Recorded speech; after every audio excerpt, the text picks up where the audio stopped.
Presentation convent girls high school, मजमून Urdu, Jamaat prep, पढ़ाई मुकम्मल उर्दू कायदा, हिस्सा अव्वल, सफ़ा नंबर 11 और कॉपी पे लिखने का काम दायरा लगाएं।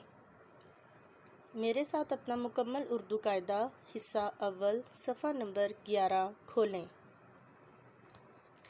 किताब पर उंगली रखें और मेरे पीछे पढ़ें।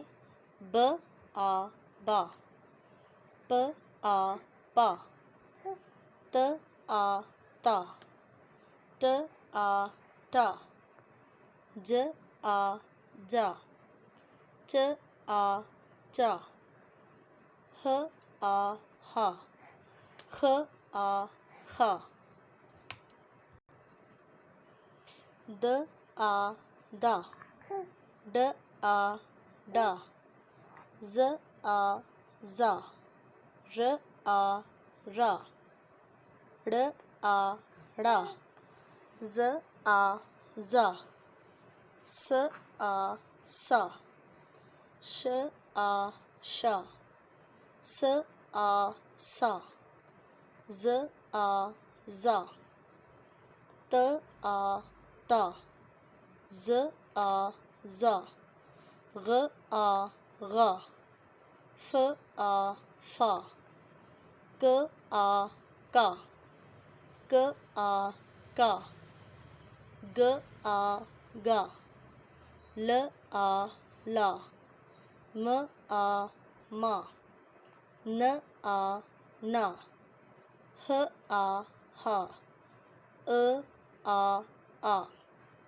अब आप इस सबक को 3 बार पढ़ेंगे और जहाँ से आप शुरू करेंगे वहाँ पर आप आज की डेट और जहाँ पर ख़त्म करेंगे वहाँ पर आप आज की डेट लगाएंगे। इसके अलावा इमला के लिए आप चार हर्फ लेंगे। त आता,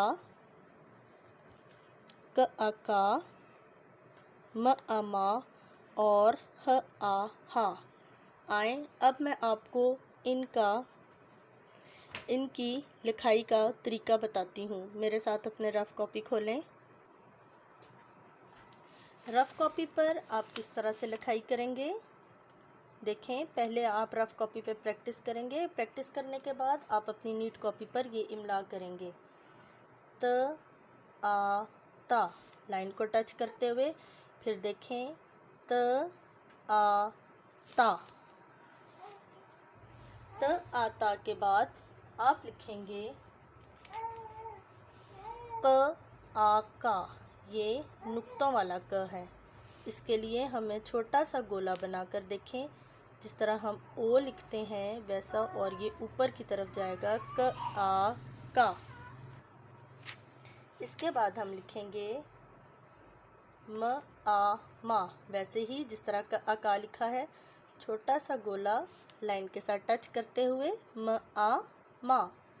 इसके बाद हम लिखेंगे ह आ हा। ये है हाथी वाला ह। इसके नीचे हुक होगी। एक छोटा सा सिक्सा बनाएंगे जो इसकी हुक कहलाता है। ये बना ह आ हा। आप ये इमला एक दफ़ा नीट कॉपी पर करेंगे। जहाँ कल आपने इमला की थी उसके नीचे एक लाइन छोड़कर आप ये इमला करेंगे। इसके बाद आप अपनी नीट कॉपी पर दायरा लगाएं का काम करेंगे। आप आज की डेट लगाने के बाद फर्स्ट लाइन पर हेडलाइन लिखेंगे दायरा लगाएं।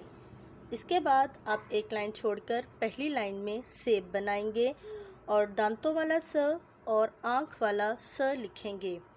इसके बाद आप यहाँ पर एक लाइन छोड़कर आप तितली बनाएंगे। तितली के लिए आप तोते वाला और 2 नुक्तों वाला त लिखेंगे। एक लाइन छोड़कर हार बनाएंगे। ह हाथी वाला ह और ह हुक्के वाला ह लिखेंगे। इसके बाद एक लाइन छोड़कर आप किताब बनाएंगे और इसके लिए नुक्तों वाला क कैंची और कश वाला क लिखेंगे।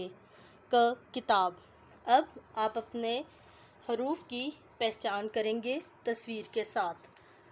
और जो स या जो हर्फ आपकी तस्वीर के साथ मिलता होगा आप उसको दायरा लगाएंगे। तो यहाँ पर स सेब, आँख वाला स या दांतों वाला स, तो यहाँ पर दांतों वाले स को हम दायरा लगाएंगे। फिर नुक्तों वाला त, तोता। यहाँ पर देखें हार, यहाँ पर ह हुक्का है और ह हाथी है। याद रखें कि जिस ह से हम हाथी लिखते हैं उसी ह से हम हार भी लिखते हैं। तो ये हम हाथी वाले ह को दायरा लगाएंगे। किताब के लिए हम क कैंची वाला और क किताब वाला, इसके लिए कबूतर भी इस्तेमाल करते हैं, इसलिए हम क जो है वो इस कश वाला और डंडी वाले क को दायरा लगाएंगे। अब आप इन तस्वीरों में खूबसूरत रंग भरेंगे। Thank you.